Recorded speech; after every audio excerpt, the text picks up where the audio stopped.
কোথায় যান এত রাতে? কেন জানি খুব অস্থির লাগে বিবিসা।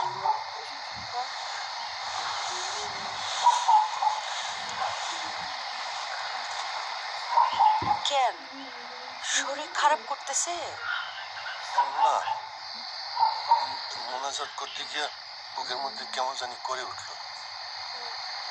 ব্যথা করে?